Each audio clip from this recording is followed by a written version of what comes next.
If someone followed you around for the last 90 days and they copied everything that you did, would they be ahead in life or would they be stuck just like you? Most people hate their life quietly. They spend all day on social media, jealous of what they see, but they do nothing different in their own lives.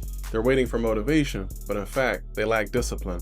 And they lack it because they're afraid it will expose just how soft they have become. In reality, most people stay stuck because of their habits, their comforts, and the short-term decisions they make while avoiding the long-term. You don't rise to the level of your dreams. You fall to the level of your habits. See, a lot of people waste time planning to start next Monday, and they waste all that time in between, scrolling, skipping the gym, overthinking instead of acting. That version of you that has the body, the money, and the peace, that's not just a fantasy. It could be on the other side of the next 90 days. Everything changes when you realize that discipline is the door, not a jail cell.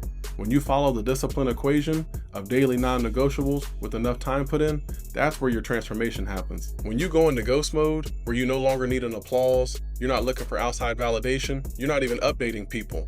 Within the next year, they'll see that your life is screaming that you're a new person.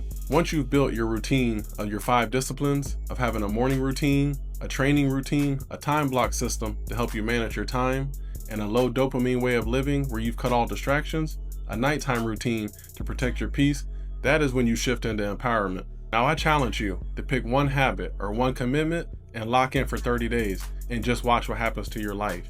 If this video hit you hard in any way, I want you to subscribe and lock in with me, because what we're building is silent now, but it's going to be loud when we're done.